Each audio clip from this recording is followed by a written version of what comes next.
buenas tardes a todos y todas. La verdad es que es un gusto estar dando inicio a esta primera reunión clínica mensual de la Sociedad Chilena de Medicina Intensiva. Yo soy Carolina Ruiz, soy médico intensivista y soy la actual presidenta de la sociedad. Y estoy, la verdad es que muy contenta con la convocatoria que ha tenido esta actividad.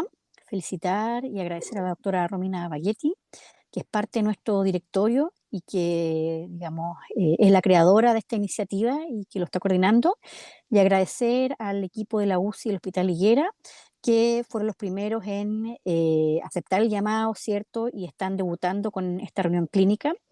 Nuestro objetivo es relevar todo lo que se hace en regiones. La SOCHIMI, como muchas otras instituciones, a veces es bien centralista, pero estamos tratando de conocer y reconocer lo que se hace en los distintos lugares de nuestro país, en las UCI, en las unidades de pacientes críticos. Y estas reuniones, además de tener la característica de ser, digamos, de estar centrada en las regiones, tienen un carácter interdisciplinario. O sea, acá no va a hablar una enfermera, no va a hablar un kinesiólogo, no va a hablar un terapeuta ocupacional, no va a hablar un médico. La idea es que cada una de estas reuniones siempre interactúen distintos profesionales de la salud y que analicen un caso con las distintas miradas que requerimos en la UCI, porque en la UCI, ¿cierto?, no trabaja un profesional, trabaja un equipo. Así que desde ya invitar a las distintas UCI de regiones a que puedan participar en esta actividad. Esta actividad la vamos a desarrollar todos los meses a las 7 de la tarde, el último lunes de cada mes. Se pueden contactar con la doctora Baghetti y invitarlos también a todos ustedes a que se sumen a la SOCHIMI. La SOCHIMI es una sociedad de todos los profesionales de UCI. Necesitamos que cada uno de ustedes sea socio, que participe activamente.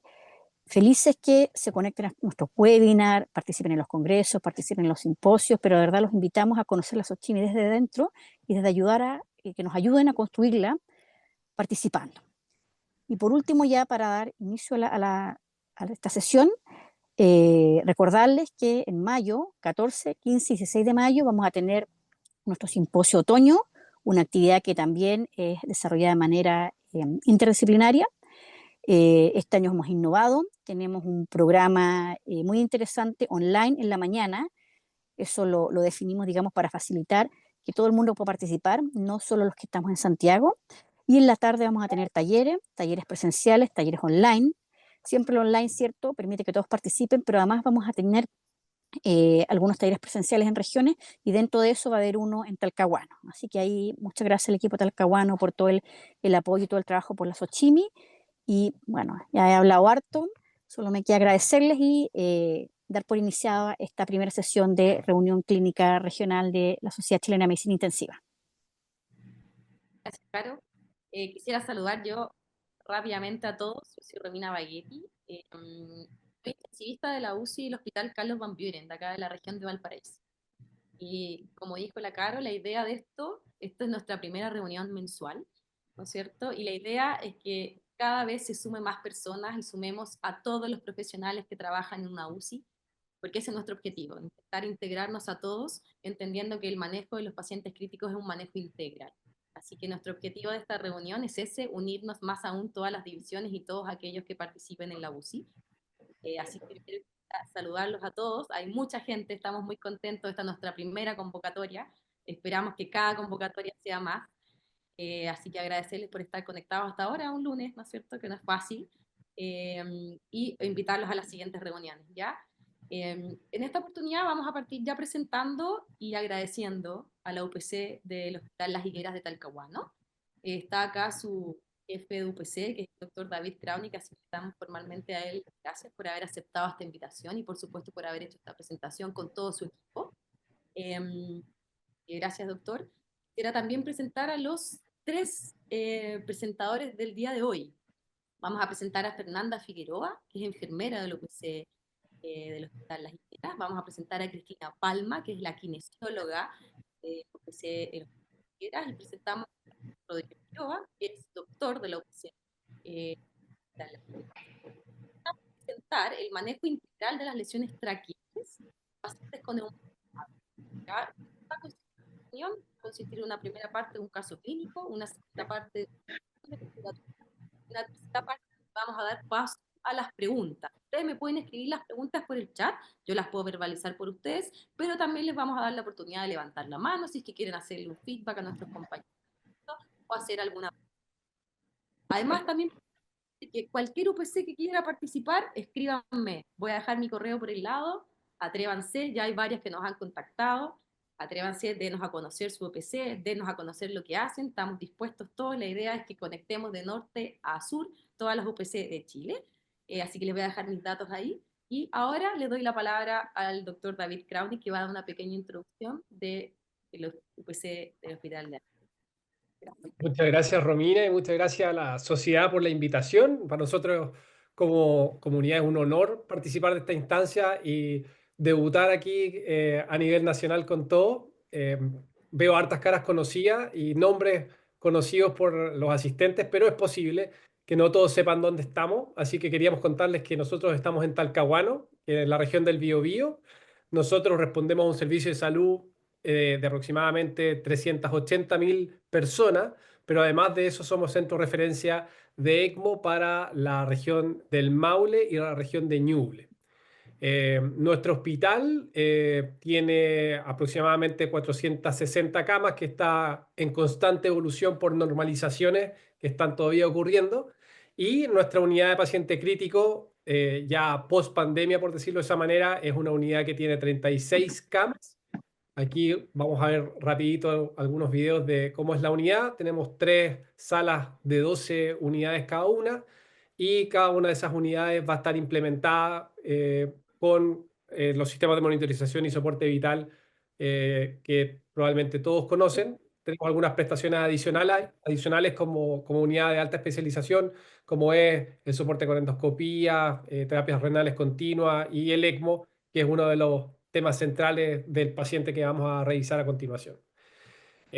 Somos un equipo que se caracteriza por trabajar de manera interprofesional, es, creo yo, hoy día nuestro sello, y eso se ve tanto en el trabajo día a día con los pacientes como también en su recuperación. Hemos tenido pacientes insignes que han estado mucho tiempo con nosotros conectados a ECMO y afortunadamente con desenlaces bastante buenos e historias bastante felices, otras más complejas.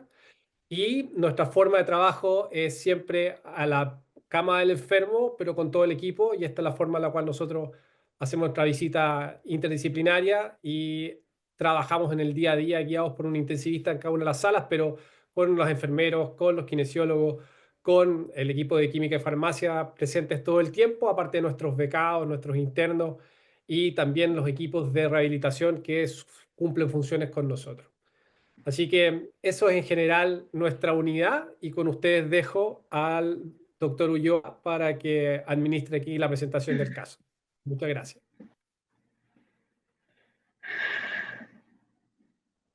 Muy bien. Muchas gracias a todos. Muchas gracias a todos.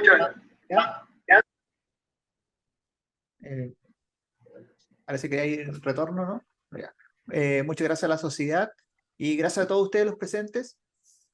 Yo soy Rodrigo Ulloa, soy médico intensivista, jefe técnico de la unidad de paciente crítico del Hospital de Talcahuano, y les presentaré este caso que, como es habitual, los pacientes no llegan a un solo tema, sino que llegan con muchas veces múltiples complicaciones que hacen que el manejo sea complejo y que requiera un enfoque interdisciplinario.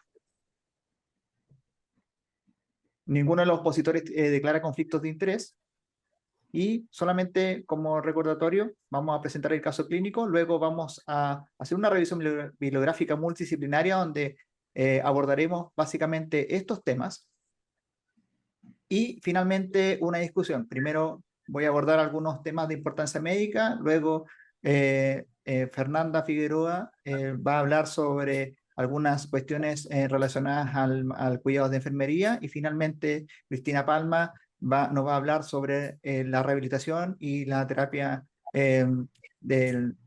motora y respiratoria en los pacientes que están en ECMO-Vigil. Es el tema central de este caso. Y este es un caso de una mujer de 35 años sin antecedentes mórbidos, salvo que hace un mes había padecido COVID de manejo ambulatorio, y cursó con una semana de síntomas respiratorios con múltiples consultas en servicios de urgencia, donde se caracterizaba principalmente por compromiso de estado general, tos mucopurulenta, fiebre persistente y finalmente solicitó consulta en un servicio de urgencia distinto al nuestro, donde ingresa grave, con disnea de reposo, recibiendo oxígeno en alto flujo y evolucionando con mala mecánica, recibiendo finalmente intubación en el box de reanimación.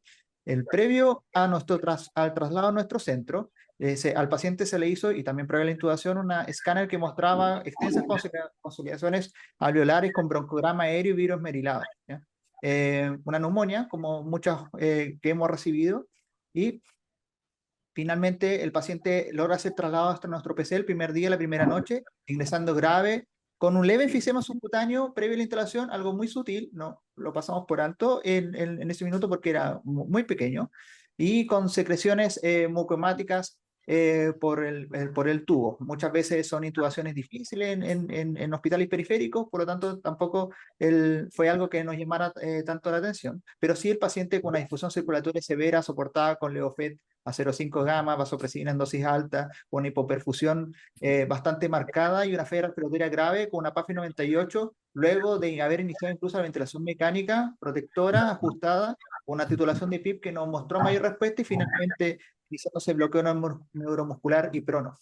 En esa época fue durante las alzas de casos de neumonías por estreptococos piógenes. Nosotros ya habíamos recibido algunos pacientes, algunos ya habían sido dados de alta, así que dentro de nuestro protocolo local estaba iniciar clindamicina de forma empírica junto a lo otro típico del manejo de una neumonía grave.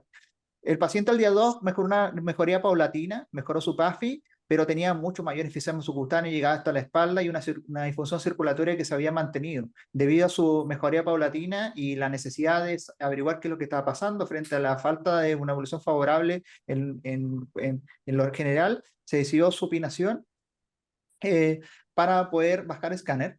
Y los primeros exámenes de la microbiología llegó, había varias cosas que estaban negativas, pero por supuesto se terminó confirmando la neumonía por estreptococos piógenes, complicada con bacteriana por el mismo, afortunadamente sin genes de resistencia. Se hizo el control de escáner y teníamos este paciente con enfisema subcutáneo y neumomediastino extenso, por supuesto con mayor progresión de la neumonía del parénquima sin neumotórax, pero si se pueden ver, si se fijan, siguiendo el esófago con un extenso neumomediastino que rodeaba todo el esófago, más terminando hacia abajo se denota mucho mejor. Ahí nos empezamos a asustar. La evaluación del paciente fue desfavorable, no respondió de forma satisfactoria a un segundo ciclo de prono. Se planteó la sospecha de una lesión de vía aérea, sobre todo por la fuga significativa de la ventilación mecánica, y en este minuto se estaba haciendo ya demasiado difícil, casi imposible ventilar a este paciente y con una gravedad que era progresiva.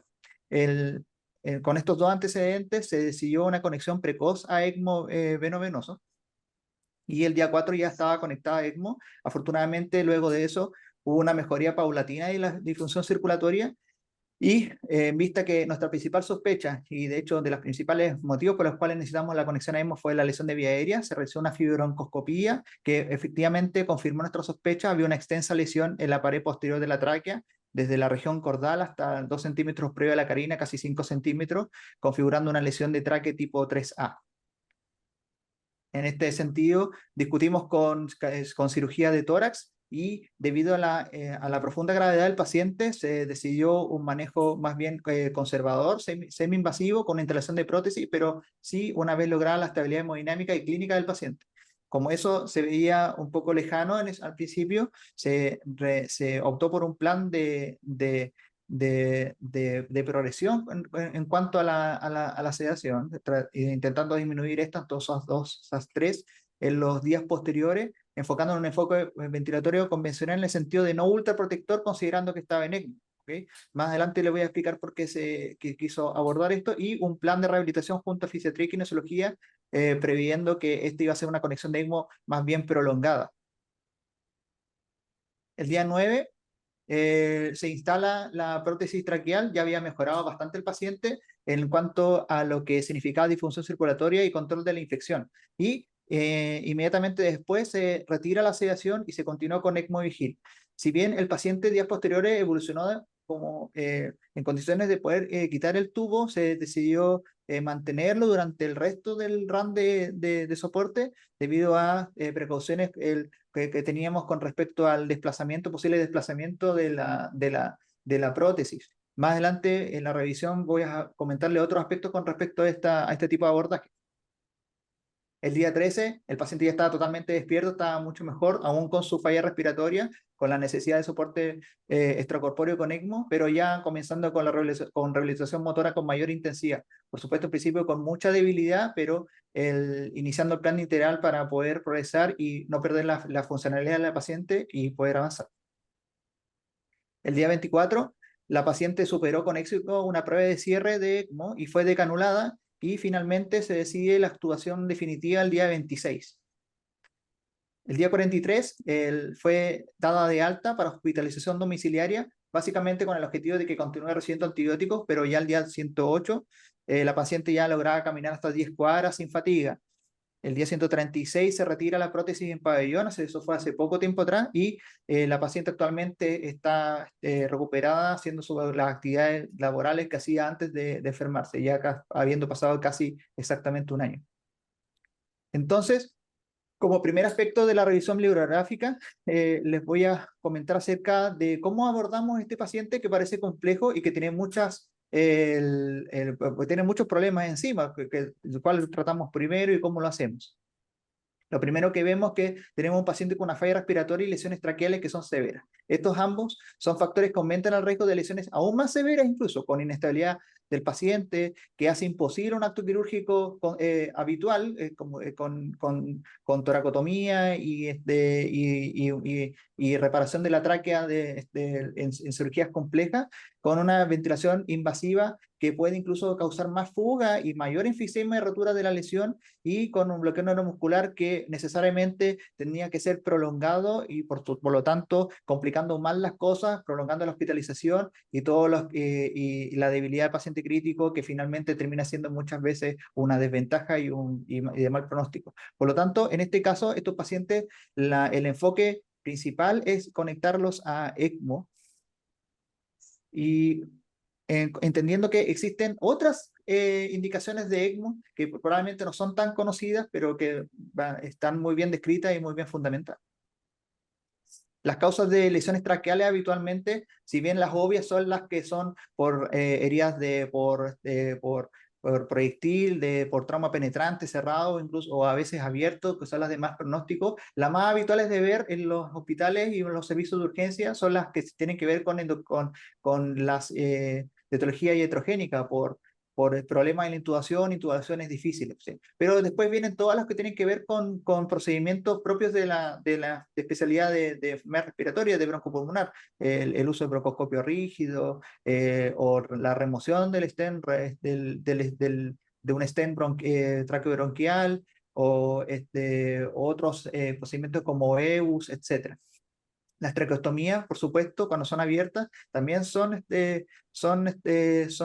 causales de lesiones de tráquea, bueno, por supuesto salen mal, y obviamente las percutáneas también. Y el manejo tiene que ser inmediato, tiene que ser muy preciso, porque las consecuencias fatales son altísimas. Los factores de riesgo de empeorar o de incluso cursar con una lesión traqueal grave son como siempre, los no modificables mayores de 65 años, mujer debido a las características de las tráqueas y las intubaciones en estos casos, y por supuesto las intubaciones de emergencia. Ahora bien, el manejo va a depender de la gravedad del paciente, y la gravedad del paciente es básicamente de la gravedad de la lesión. Las lesiones se clasifican de varias formas, ¿ok? Pero esta es una clasificación que ayuda bastante a abordar el tema, que tiene que ver con el grado de lesión de la tráquea. Las más graves tienen que ver con rotura completa de la parte membranosa de la tráquea con comunicación esofágica, pero hay una que es un paso previo a eso, que es la 3A, que es la que tienen nuestros pacientes. En ese video se puede ver la fibrobroncoscopía de nuestro paciente, y como pueden ver, con cada ventilación más se abre la tráquea, y esto inmediatamente instala un hándicap importante en el manejo ventilatorio del paciente, y por supuesto la indicación de mantenerlo en ECMO. Acá la presión positiva, en vez de ser mejor, pareciera que estuviese haciendo más daño. ¿Y por qué depende de la gravedad? Porque como pueden ver en ese gráfico, en esa figura, los distintos abordajes que se pueden realizar van a depender de si es que el paciente tiene una lesión grave o no, y si la condición clínica del paciente. En este caso, nuestro paciente estaba intubado y tenía una falla respiratoria importante. O sea, no era un paciente que tuviese una lesión traqueal, pero sin falla respiratoria. Por lo tanto, acá el manejo inicial es multidisciplinario y con conexión a ECMO y una posterior reparo quirúrgico abierto básicamente. Pero como pueden ver, nuestro paciente no fue a cirugía, ¿ok? Se hizo más bien un manejo conservador con instalación de prótesis. Ahí al lado pueden ver una tabla que indica cuáles son las indicaciones habituales recomendadas de manejo conservador, que hay varias, pero básicamente tienen que ver con la individualización del caso. Existen casos en que el riesgo quirúrgico hace que el alto riesgo quirúrgico es que sea mejor un abordaje más bien mínimamente invasivo con instalación de stent metálicos autoexpandibles que son de diseño especial. En este caso, nosotros, como estábamos ahí en la mitad, en una especie como de situación limítrofe, hicimos una investigación bibliográfica y pudimos ver que efectivamente habían casos, situaciones en las cuales eran muy parecidas a las de nosotros, donde los resultados no eran tan desfavorables. ¿Okay? Si bien esto, por supuesto, son series de casos donde el nivel de evidencia no es tan bueno, pero al menos nos permitía poder tener algún cierto grado de brújula con respecto a qué vamos a hacer con nuestro paciente. Entonces tenemos un paciente que se tiene que conectar a ECMO venoso y que requiere una estrategia ventilatoria que habitualmente es ultra protectora porque está en ECMO venoso y para tratar de reducir la lesión traqueal.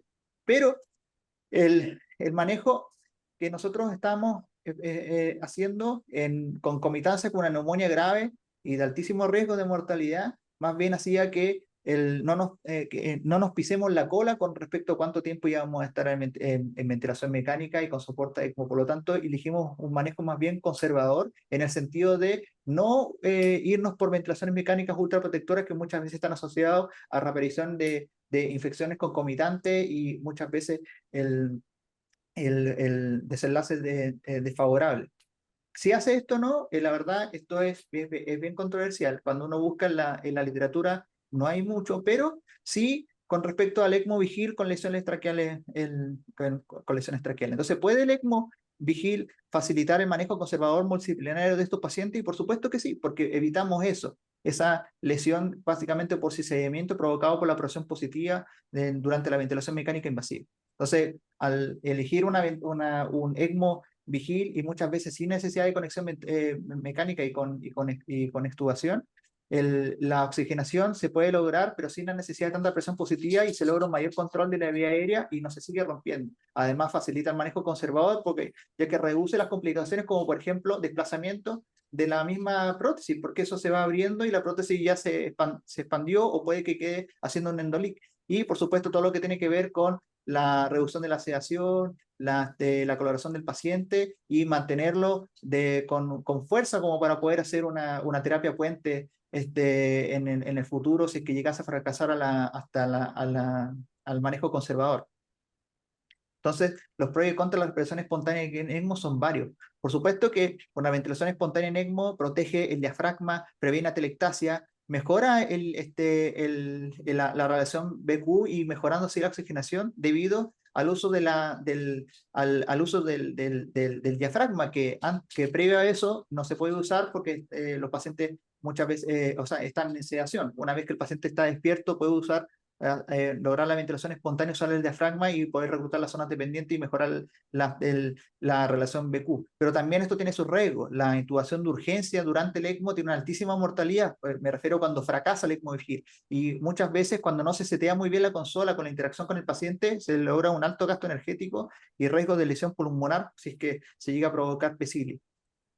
Entonces hay que seleccionar bien el paciente. En verdad, las indicaciones habituales son para aquellos pacientes que están esperando trasplante pulmonar. Nosotros habíamos tenido experiencia previamente en estos casos, algunos los mandamos a Santiago incluso conectados a ECMO Vigil, pero en distrés respiratorio se vuelve un poco más nebuloso. Lo que sí también está muy clara la indicación en aquellos pacientes que tienen riesgos de complicaciones por barotrauma o complicaciones ventilatorias, como por ejemplo puede ser la que estamos conversando actualmente.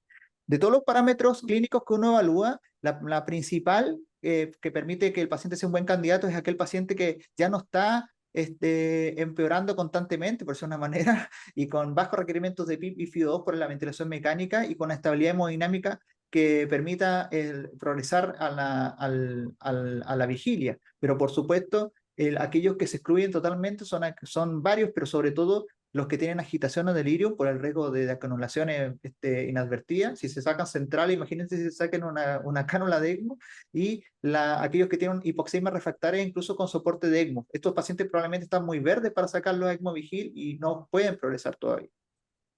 Ahora, el enfoque es bien difícil, no es tan fácil. En este artículo, que es un artículo de revisión, es muy interesante el enfoque que ellos proponen porque está basado en UCIs de países de mediano ingreso y con insumos y situaciones muy parecidas a las de nosotros. Ellos inician de forma temprana la reducción de la sedación, una vez que el paciente, por supuesto, logró estabilidad en cuanto a su falla respiratoria, y la fisioterapia, como lo va a discutir más adelante Cristina, empieza prácticamente de forma inmediata, entre las 48 y 24 horas, con modos ventilatorios espontáneos para confort, para mantenimiento de PIB y, por supuesto, con algo que se logra gracias al entrenamiento semestral del equipo con simulacros, sobre todo con entrenamiento y simulación de las emergencias. La traqueostomía, ellos ya proponen, pero eso es algo que nosotros no hacemos habitualmente en nuestra unidad. Si el paciente mejora, se puede progresar a la extubación.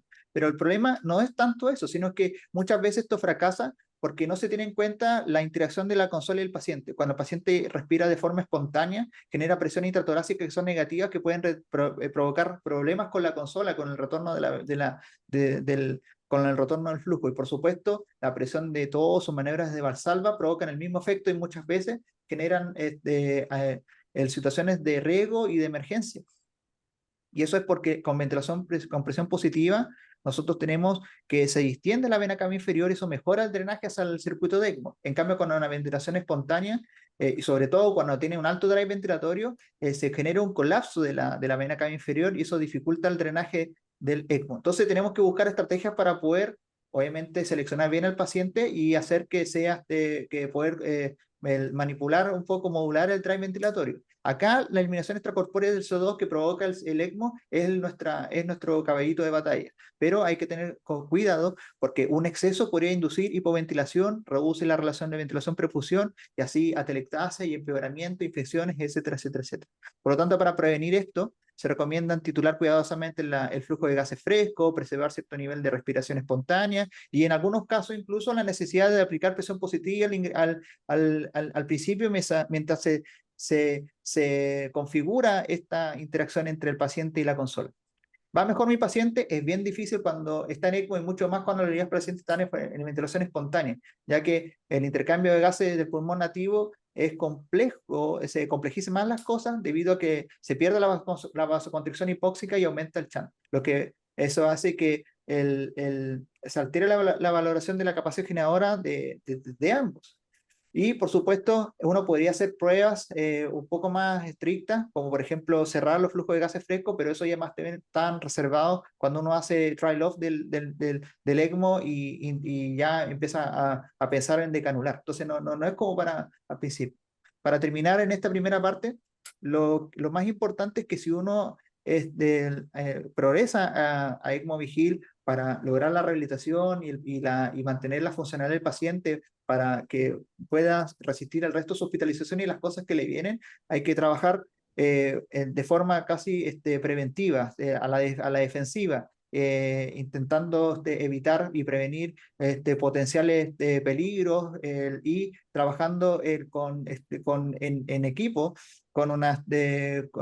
y sobre todo con el abordaje de estas mismas de forma multidisciplinaria.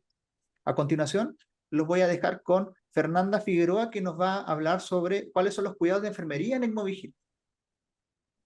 Fernanda.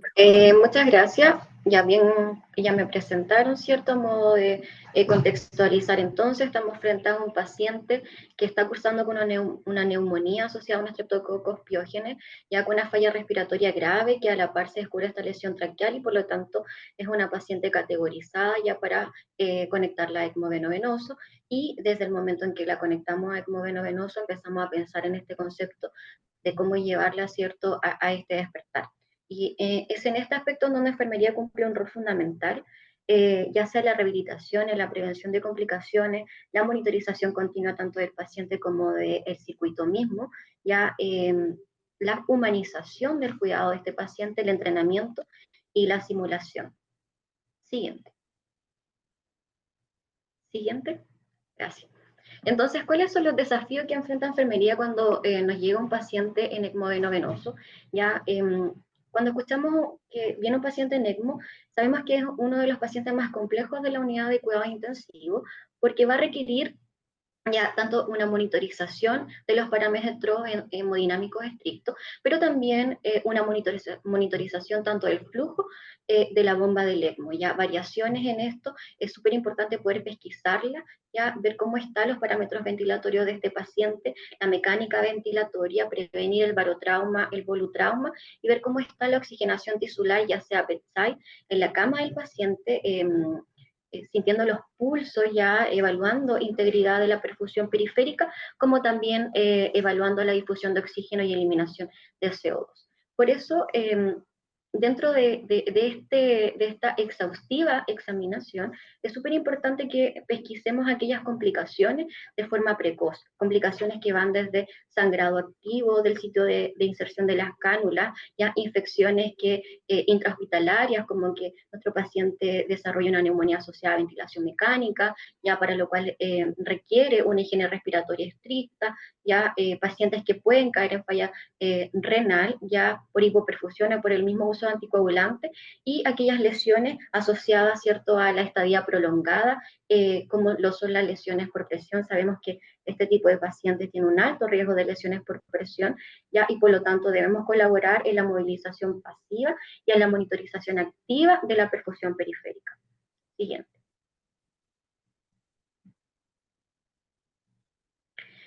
Esto no es ajeno o sea, nuestra realidad y las complicaciones no es ajeno a lo que nos dicen los datos, ¿ya? Este es un metaanálisis que se realizó,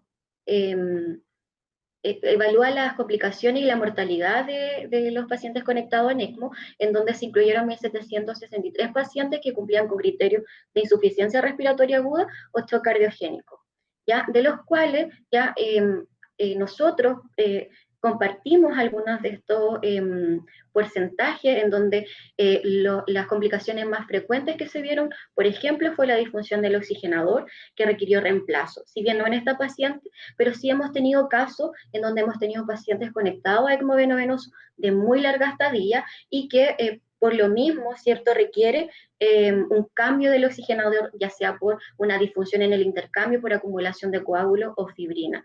No solamente eso, sino que también podemos compartir también la complicación de la hemólisis o cualquier otro tipo de sangrado, ¿ya? Por lo tanto, es importante los cuidados de enfermería para poder prever estas complicaciones y que esto no entorpezca la evolución positiva de este paciente. Siguiente. Ahora, una vez que logramos, ¿cierto?, manejar las complicaciones y generamos todo un ambiente óptimo para despertar al paciente, también debemos pensar en aquellas complicaciones asociadas a la inmovilidad, asociadas al uso de sedantes, asociadas, ¿cierto?, al uso, en algunos casos, de bloqueo neuromuscular, como lo son la debilidad adquirida en UCI.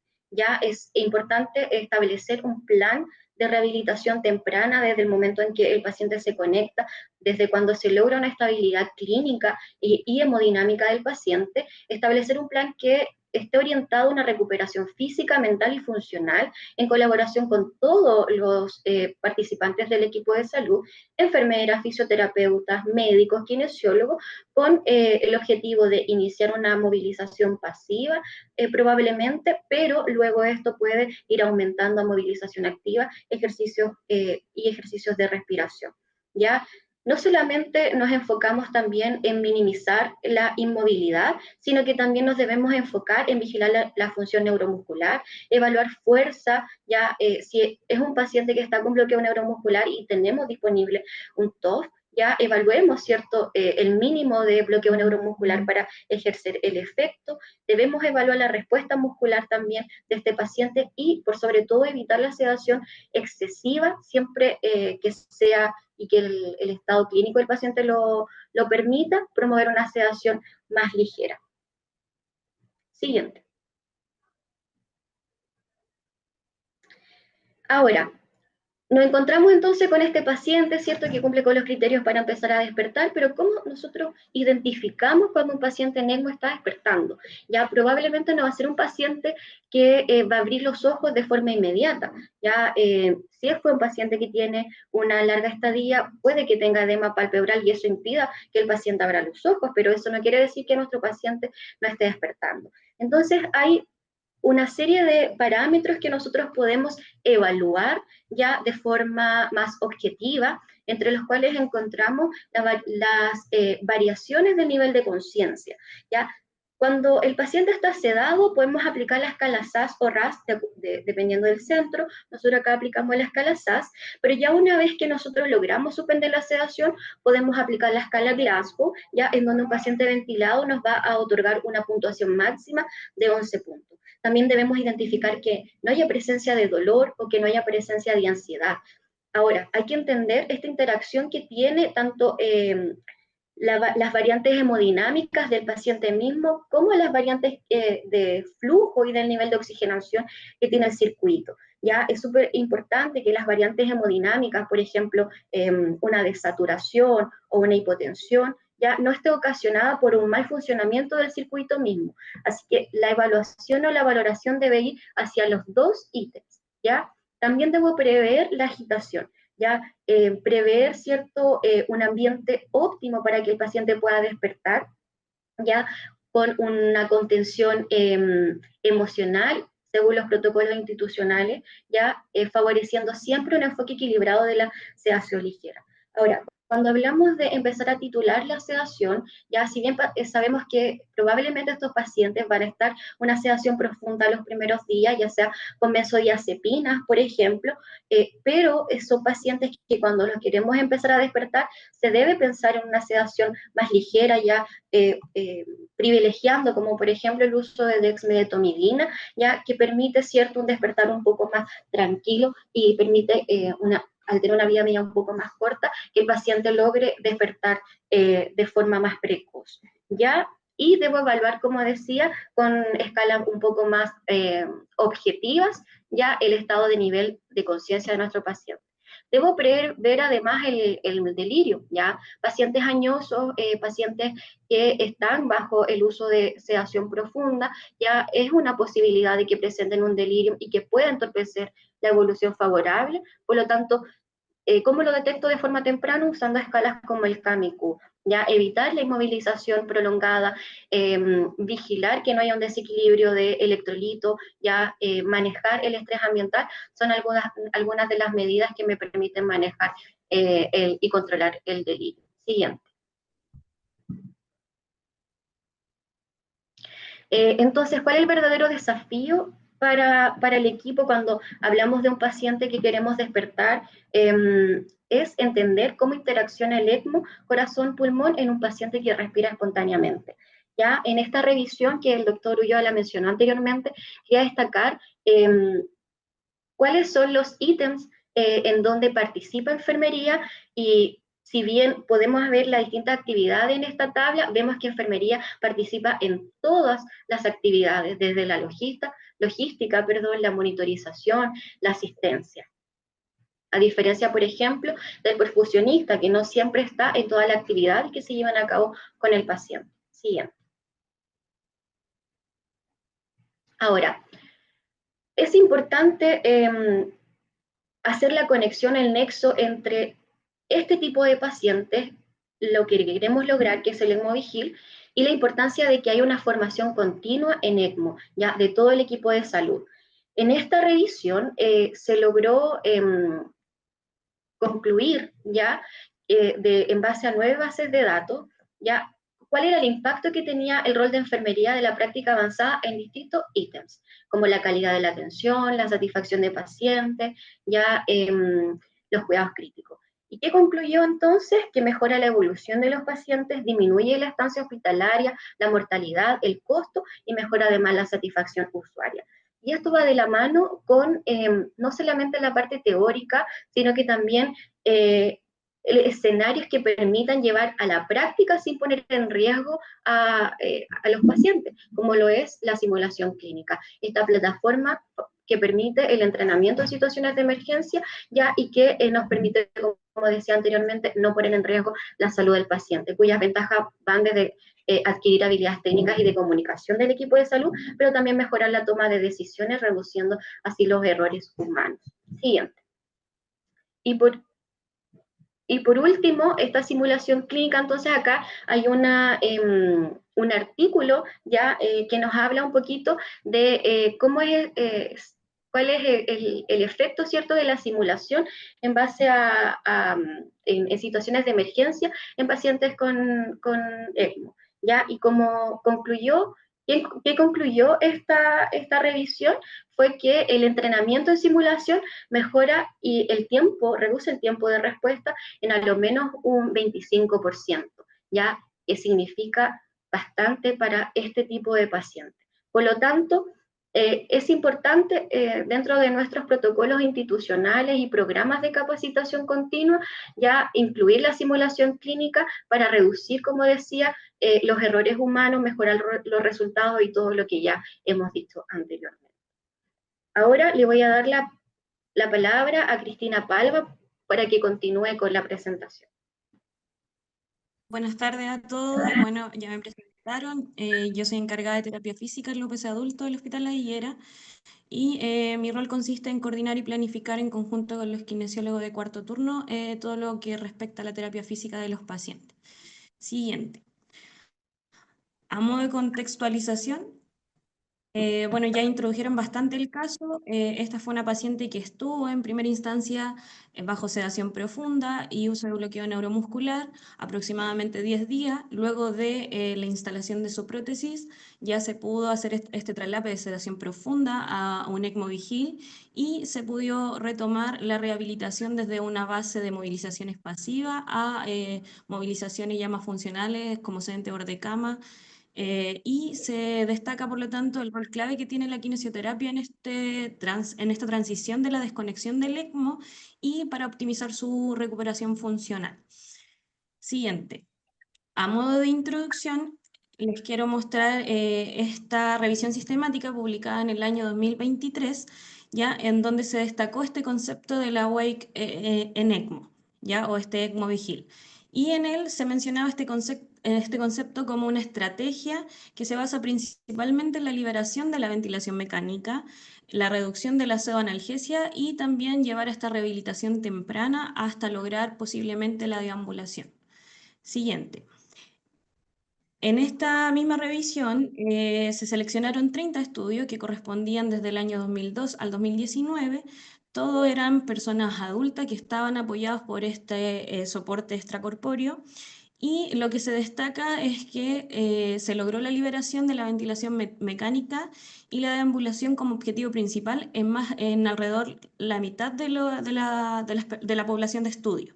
¿Ya? Por lo tanto, mediante esta revisión se respalda la factibilidad de lograr estos hitos motores altos en este tipo de pacientes a pesar de su gravedad. Siguiente. Bueno, ¿qué beneficios nos trae entonces el mantener esta estrategia de ECMO Vigil? Por un lado, vamos a poder mantener y mejorar la función respiratoria, ya que se van a reducir los desajustes de la ventilación-perfusión. También vamos a poder preservar la fuerza de los músculos respiratorios, así como también del diafragma. Por otro lado, vamos a poder adoptar estrategias que eviten las complicaciones relacionadas a la inmovilidad prolongada.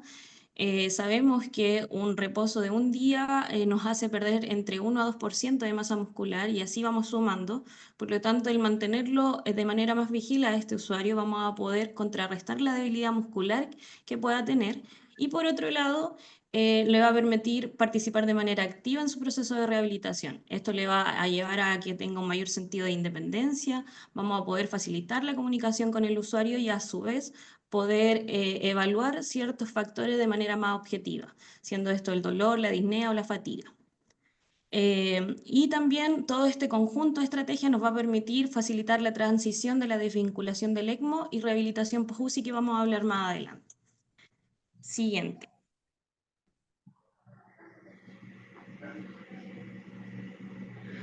Ahora, ¿qué vamos a tener que hacer o qué criterios debemos cumplir para poder iniciar esta rehabilitación en un ECMO vigil o ya para poder realizar movilizaciones de manera más activa? En este sentido, vamos a tener que cumplir con los criterios de que el paciente esté alérgico y cooperador, que sus cánulas, estén aseguradas y sin riesgo de sangrado activo, que haya un adecuado flujo en las cánulas de ECMO, es decir, que no haya riesgo de colapso mientras realicemos nuestras intervenciones. Y importantísimo que la hemodinámica esté estable sin dosis altas de vasopresores. Además, hay que considerar que todo este trabajo va a ser dado en un contexto interdisciplinario de profesionales que van a estar bien capacitados, por lo tanto, nos permite que sea una intervención segura. Siguiente.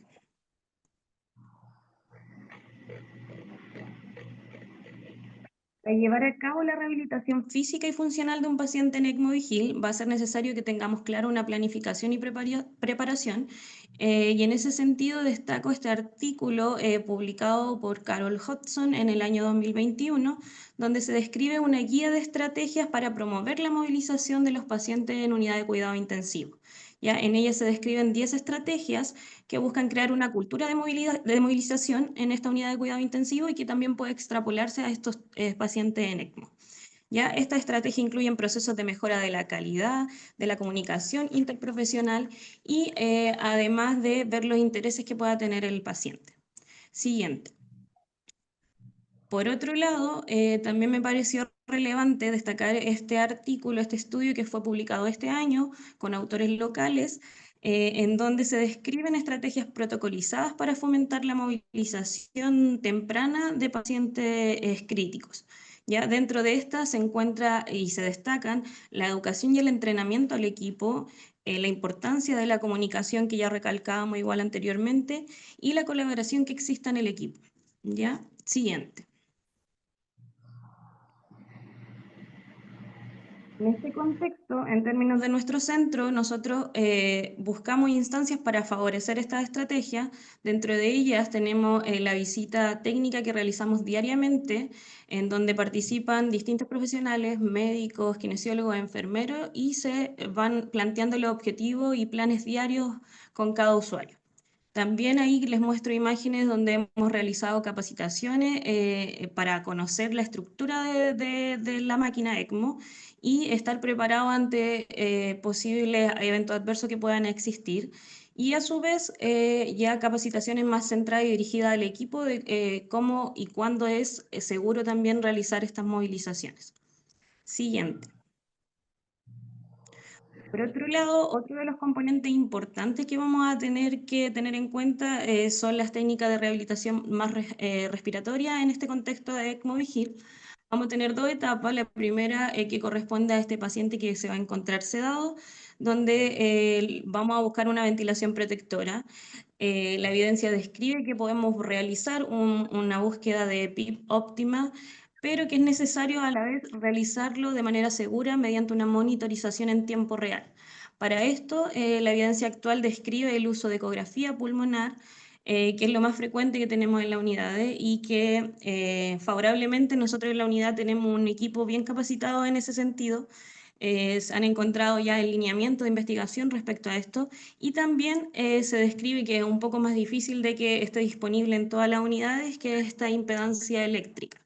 Ya, esto nos va a permitir ver la aireación y la distribución de este gas alveolar de manera en tiempo real.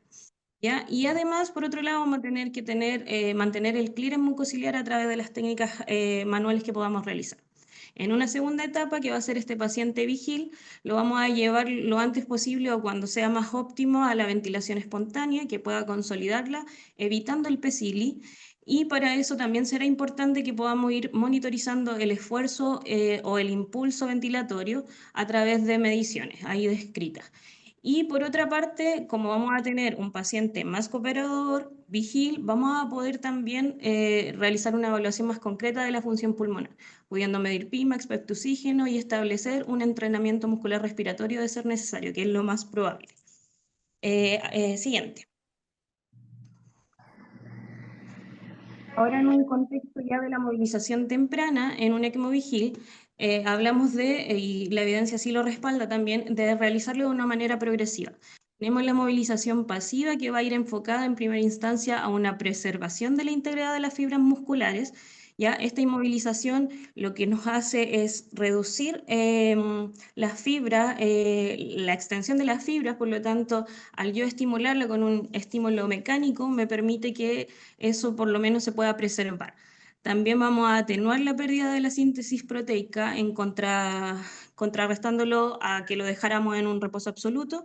Y por otro lado, vamos a estimular los usos musculares y los receptores propioceptivos, manteniendo la comunicación entre el sistema neurológico y el sistema muscular. Bueno, ahí se muestra en imagen que nosotros esta movilización la podemos hacer de manera manual o mediante algún instrumento, como se ve ahí, como utilizando el Motomed. Siguiente.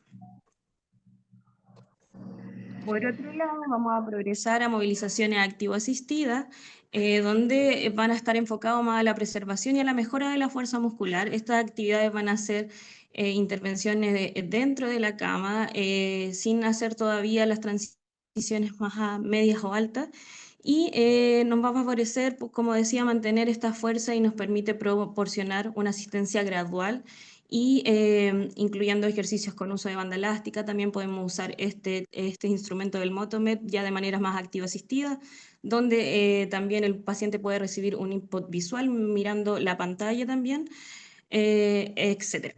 Siguiente.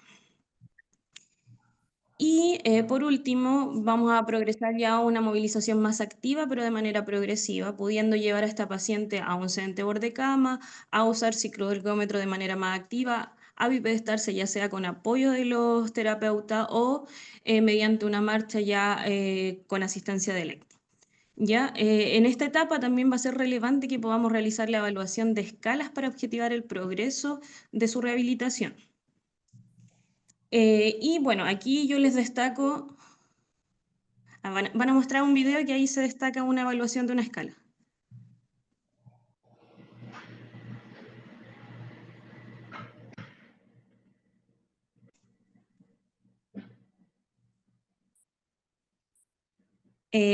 A continuación, bueno, yo les destaco otra revisión sistemática en donde se incorporan estudios que involucran la rehabilitación para pacientes adultos en este soporte extracorpóreo de oxigenación, y lo que se destaca o lo más relevante es que en la mayoría de estos estudios se comenzaba esta rehabilitación, esta movilización de manera temprana dentro de las primeras 48 a 96 horas posterior a la canulación de ECMO. ¿Ya? La mayoría de los pacientes reportaban un IMS, que es una escala de movilidad, mayor a 4 o superior a esta, lo que quería decir que dentro de su hospitalización lograban por lo menos un sedente al borde de la cama. Y además, esta misma revisión nos destaca que se pueden realizar ejercicios durante hasta 1 hora al día a una intensidad moderada, esto quiere decir en una escala de Borg de 3 a 5, y que no va a haber una repercusión significativa en los parámetros fisiológicos del paciente. Siguiente. La rehabilitación post-ECMO, la rehabilitación después de una terapia ECMO es un proceso crucial para que el paciente se pueda recuperar y puede variar de acuerdo a su condición subyacente, la duración del soporte y las complicaciones que puedan estar asociadas. Ya en este sentido, será necesario que nos planteemos objetivos a largo plazo, lo que permite, por un lado, restaurar la capacidad funcional, prevenir este síndrome post-UCI, ya que lo más relevante es que sus consecuencias pueden durar de hasta 1 año o 5 años posterior al alta. Por lo tanto, es relevante tomar medidas desde la hospitalización del paciente para poder ir revirtiendo este proceso. Y todo va a ir apuntado a mejorar la calidad de vida posterior a la hospitalización. Siguiente. Y por último, destacar la rehabilitación ya post-alta, en donde va a estar más enfocada a que pueda este usuario, este paciente, participar en programas de ejercicios, los cuales deben ser aún así de manera progresiva, ya que su recuperación va a estar dada a largo plazo. Estos programas también deberían incluir la rehabilitación pulmonar.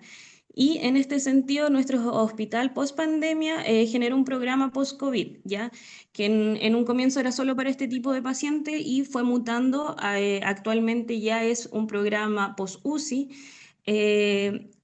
por lo que igual las políticas públicas deberían ir apuntadas a fortalecer estos programas y a establecer ya la rehabilitación como un estándar de calidad. Sumado a esto, también debe existir un seguimiento interprofesional, como mencionábamos.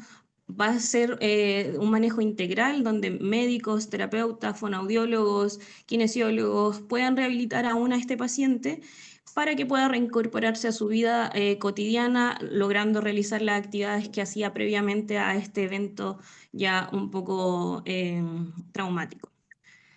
Eso sería. Muchas gracias por su atención. Bueno, gracias obviamente a todo el equipo de UPC del Hospital Las Higueras. Les damos realmente las gracias a todos por una presentación espectacular. Sin duda ratifica, ¿no es cierto?, de que siempre un problema, cuando es visto desde diferentes perspectivas, obviamente que uno tiene la capacidad de abordarlo mejor, ¿no es cierto? Aquí nos hicieron algunas preguntas en el chat, así que vamos a partir con la primera pregunta que hace Javiera Puentes en relación a el neumotaponamiento que se le hace a la tráquea, si es posible que empeore o produzca por sí solo lesiones de la tráquea por isquemia. No sé si ustedes tienen experiencia en eso. Y bueno, ¿se escucha, no? ¿Sí? Sí, se escucha. ¿Sí? Sí. Bueno, eso es algo que siempre está presente cuando uno aborda este tipo de pacientes. Los stents que se colocan son como, no sé si alcanzaron a ver las fotitos, pero son como mallas. Como las mallas autoexpandibles de los stents coronarios, una cosa. Entonces, están diseñadas para evitar eso. Ahora bien, por supuesto que, al igual que los stents coronarios, tiene que ver con el grado de instalación que tiene. Si lo dejan a tensión, por decirlo de una manera, por supuesto que puede que genere algún tipo de lesión, pero eso tampoco es la idea. Más bien, lo que puede ocurrir son desplazamientos, y los desplazamientos pueden provocar otro tipo de cosas que son a veces nuevas lesiones o sangrado. Y esos desplazamientos, en este caso en particular, y de hecho, por si es que no quedó claro, pudiesen ser incluso por una reintubación, siendo que cuando uno hace un ECMO vigil, las posibilidades de tener que reintubar al paciente y aumentando obviamente su mortalidad igual también están presentes. Entonces, por ahí va un poco la estrategia que se generó. Aquí. Pregunta de Jessica Espinosa. Para todos los expositores, pero en verdad la pregunta es si incorporaron a los familiares en todo el proceso, tanto desde el momento en que están sumamente graves hasta el momento en que ya están en la fase de rehabilitación.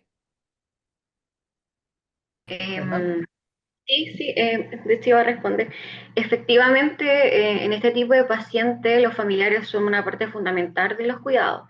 Desde el día 1 se favorece el acompañamiento familiar y sobre todo se le va explicando a los familiares cada procedimiento y cada cuidado que se va ejecutando, ¿ya? Y son una ayuda tremenda cuando queremos despertar a los pacientes. Ya necesitamos que el paciente al despertar vea a alguien que le es familiar, ¿ya? Esto disminuye bastante el estrés emocional. Así que sí, definitivamente en todo el proceso están incluidos los familiares como parte del plan de rehabilitación. Ya, súper. Gracias. A ver, hay una pregunta. Javiera Puentes, reflexión y pregunta. Pocas veces he visto lograr un ECMO vigil. Lo que más he visto es que aún la confianza es tan baja, no, la compliance es tan baja y el BQ está tan mal, que aún hay demasiada hipoxemia o con demasiada hipercapnia que resulta en un drive respiratorio tan elevado que no permite ir porque el paciente mete BT de 130 ml con complacencias aún muy bajas. Me gustaría conocer la experiencia en Chile, si logran destete de sedación y hacer un ECMO vigil con frecuencia y entender cómo es el paciente y entender cómo es que el paciente aún necesita ECMO, pero logrando estar en ventilación mecánica espontánea. Gracias. Bueno, esa pregunta no es tan fácil de responder porque involucra cuál es la experiencia de los otros centros de ECMO, pero voy a tratar de responderla de la siguiente manera. Tiene varias aristas. La primera es que nosotros, en un principio no nos resultaba efectivamente, y de hecho habían ocasiones en las cuales se intentaba y teníamos los mismos problemas, de que el drive ventilator del paciente generaba interacciones con la consola, o lo sacamos a ECMO Vigil de forma muy precoz, pero como muy bien colocaron ahí en comentarios, mucho tiene que ver también con el grado de experiencia y de especialización del personal que nos rodea, la misma enfermera, los kinesiólogos que están día a día con el paciente, van mejorando, van progresando y van haciendo que este abordaje sea un poco o sea, más llevadero, sobre todo que no tampoco se logra de un día para otro. Nuestro hospital este año cumple 10 años de experiencia en conexión en ECMO, siendo el primer hospital en el sur de Chile en iniciar este tipo de terapia.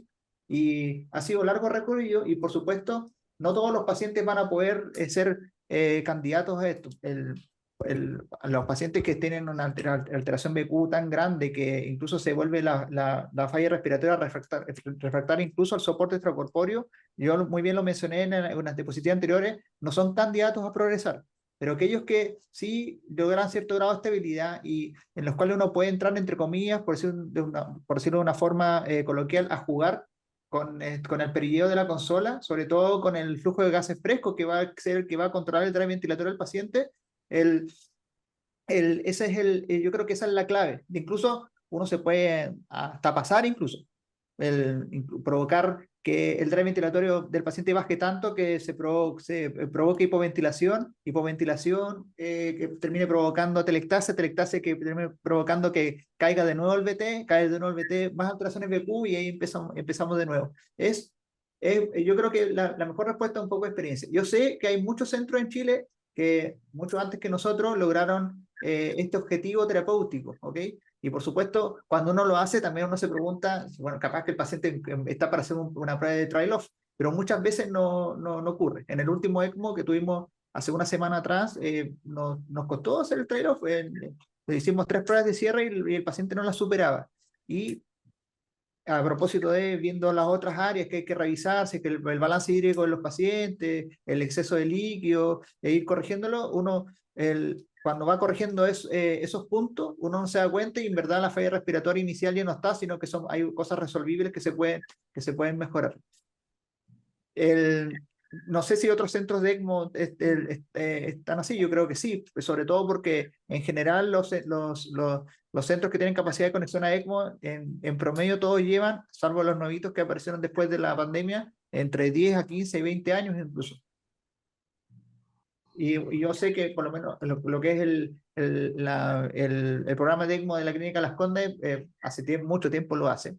De hecho, en el programa de formación que ellos tenían hace años atrás, gran parte, o sea, parte de las clases que se hacía era cómo progresar a esto. Así que yo creo que por supuesto que sí, pero sin duda es difícil, no es fácil.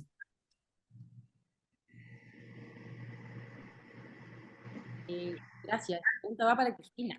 De Yasna González. Hola, muy interesante el caso. Me surge la duda, ¿cómo se dosifica la intensidad del ejercicio mientras están en ECMO Vigil? Perfecto. Bueno, la dosis es un tema que todavía está en investigación continua en todo lo que es el cuidado crítico, pero durante la presentación igual mencionaba como la aplicación de ciertas escalas que nos permitan ir permitiendo generar un poco esta dosificación. Ya se mencionaba harto la escala de Bohr en la evidencia. Como vamos a tener este ECMO ya vigil, nos va a poder responder, vamos a poder valorarla. Y se mencionaba mantener en un Bohr de 3 a 5, donde no iba a haber una repercusión en sus parámetros fisiológicos, por lo tanto eso va a ser relevante. Y también en constante monitorización tanto con sus signos vitales como en lo que vayan mostrando en el ventilador, volumen minuto que mueva, frecuencia, que lo alteren mediante esta intervención, ya que eso nos va a hacer evitar este PESIL que mencionaba también. Entonces, creo que la clave es poder ir valorando con escalas, eso nos va a ir determinando la percepción que tenga este paciente, ya que el sentarlo para nosotros puede ser algo simple, pero para él, debido a todas las complicaciones que tuvo y el estado en el que se encuentra, ese solo hecho de sentarlo con asistencia va a ser un esfuerzo tremendo. Entonces, creo que la clave es ir valorando mediante escala. No hay todavía una clave de la dosificación, como digo, en los pacientes críticos, pero sí tenemos muchas escalas como pool para poder ir aplicando, y si tenemos esta instancia de un paciente vigil, a pesar del estado de gravedad que se encuentra, y se puede comunicar con nosotros, va a ser una información valiosa para poder ir dosificando. Gracias. Acá hay un feedback de Ricardo Arriagada que dice que es una excelente presentación. Gracias, felicitaciones a todo el equipo de Higueras. Las palabras vigil y equipo parecen ser claves, no solo en el usuario bajo ECMO, sino en todos nuestros pacientes críticos. Gracias. Otra pregunta, acá hay una pregunta importante, dice Natalia Dreise. Hola, tengo una pregunta farmacológica sobre cómo maneja la analgesia en el ECMO vigil, siendo el dolor un tema difícil de abordar para poder lograr. Bueno, desde lo que yo puedo aportar, nosotros valoramos de forma continua el dolor, ya desde que tenemos al paciente sedado hasta que el paciente va despertando y se va de la unidad, ya sea con escalas, en este caso aplicamos escalas CIPOT y vemos signos que nos pueden informar o decir que el paciente está con un dolor, ya la taquicardia, el paciente fluye el ceño, debemos identificar dónde está el origen del dolor también, y en la mayoría de los casos el médico indica analgésico desde el momento en que se saca la sedación. Ahí yo creo que el doctor ya puede opinar un poco más al respecto del ámbito farmacológico, Sí, pero valoramos el dolor. no es una pregunta fácil. Bueno, yo creo que se entiende que la relación entre farmacocinética y farmacodinamia en el ECMO es un tema que está un poco al debe en los últimos años. Casi todo lo que sabemos de farmacocinética y farmacodinamia, por ejemplo, de la sedación, muchos son extrapolaciones de estudios, por ejemplo, en ECMO neonatal, y entendiendo conceptos de extrapolaciones de lo mismo. O sea, los pacientes están con aumento de volumen de distribución, hay disminución del aclaramiento hepático y renal, hacen que el uso farmacológico sea un poco distinto. Lo que más recomiendan los artículos, las últimas revisiones, es que cuando el paciente está vigil, el uso de las escalas de dolor autorreportada son fundamentales, como dijo Fernanda, para tratar de individualizar las terapias, porque muchas veces hay exceso de uso de opioides, muchas veces de tiempo de vía media larga, que al final del día terminamos pisándonos la cola y acumulándose y empeorar el pronóstico de los pacientes. Los que más recomiendan son opioides, por ejemplo, de tipo vía media corta, pero muchas veces no están muy bien disponibles en las UPC, como remifentanilo, etcétera. Pero como para todo, el manejo del dolor multimodal, que es algo que es transversal para todo tipo de paciente crítico, es lo más importante. No, hay en algunos casos en los cuales existen complicaciones, los cuales tampoco es malo echar a mano otro tipo de estrategias, como por ejemplo bloqueos regionales, que con lo que sabemos en unidades de pacientes críticos quirúrgicos es fundamental, incluso acelera el winning y la progresión del paciente. Así que la pregunta no es fácil, pero al menos son las recomendaciones que hay, dan al menos luces de qué hacer en escenarios generales. Ahora bien, uno ve el paciente y lo primero que uno piensa es que lo que más seguro tiene es el dolor, pero en las revisiones y en la entrevista, cuando uno le pregunta al paciente qué es lo que más siente cuando está vigil, no es dolor, es frío. Recordemos que la sangre que contiene calor, y o sea, si uno pierde sangre, pierde calor. Y lo que estamos haciendo acá, haciendo recambios de sangre, pero de forma constante. Entonces, es algo fundamental que hay que preguntarle a los pacientes, es eso, si es que tiene frío. Ahora, En general lo que a nosotros nos ha pasado es que no nos reportan dolor, honestamente. Uno piensa que las cánulas puede que duelan, pero no es algo como muy habitual. Rápidamente salimos de los analgésicos. Bueno, gracias. La última pregunta que escriben acá en el chat es Pilar Silva, que va dedicado a Cristina, ¿no es cierto? Si puede ampliarse un poquito más en relación a lo que es el entrenamiento respiratorio. Sí, lo que mencioné del entrenamiento respiratorio era ya una vez que tengamos este ECMO en una situación vigil y coopere, nos siga unas instrucciones, vamos a poder realizar mediciones, principalmente función pulmonar. Podemos realizar la medición de una Pimax, de un PEF de oxígeno, de acuerdo a la valoración que tengamos, establecer este entrenamiento muscular respiratorio. Lo que nosotros usamos y lo que está más respaldado en la evidencia es a través de las válvulas IMT. Entonces, de acuerdo a la valoración que obtengamos, vamos a poder dosificar ese entrenamiento y también de acuerdo a la tolerancia que tenga este paciente, ya que puede que nosotros lo dosifiquemos a un 60% de esa Pimax para reclutar fibras de fuerza. Sin embargo, puede que en ese minuto, en ese contexto que tenga, el paciente no logre abrir la válvula, sea un esfuerzo tremendo y tengamos que iniciar este entrenamiento a una menor dosis. Eso es como lo más destacado como dentro del entrenamiento respiratorio y se va a ir progresando. Nosotros lo que hacemos es reevaluarlo semanalmente y establecer nuevas dosificaciones de acuerdo a esta nueva medición. Muchas gracias. Y la última pregunta para que ya demos por finalizada nuestra primera reunión es de Gaby, que dice que es claro que hay diferencias en las pruebas funcionales y las pruebas de... ¿Cuál evaluación puedo aplicar reconociendo los nacionales del paciente crítico? No, sí. A ver, espérate, los maximales del paciente crítico, corrige después más abajo la cara.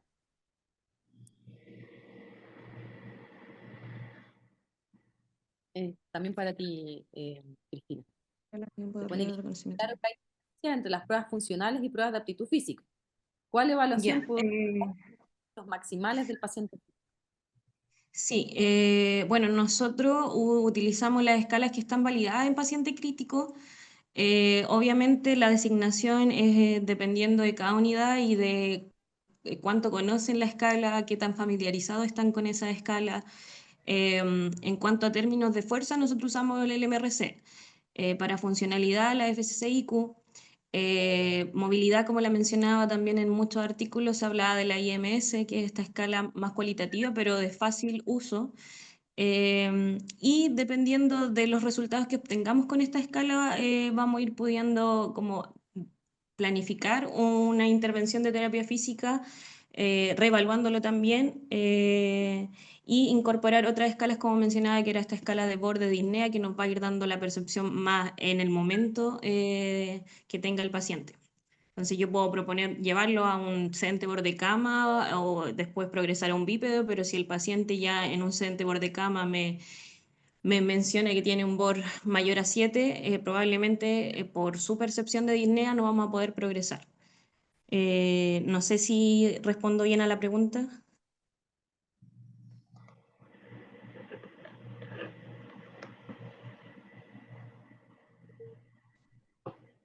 Parece que sí. ¿Ya? Bueno, ya estamos dando por terminada nuestra reunión, a nuestra primera reunión interdisciplinaria, ¿no es cierto?, de todos los profesionales que trabajamos en la UCI, así que quiero agradecerles a todos por la presencia.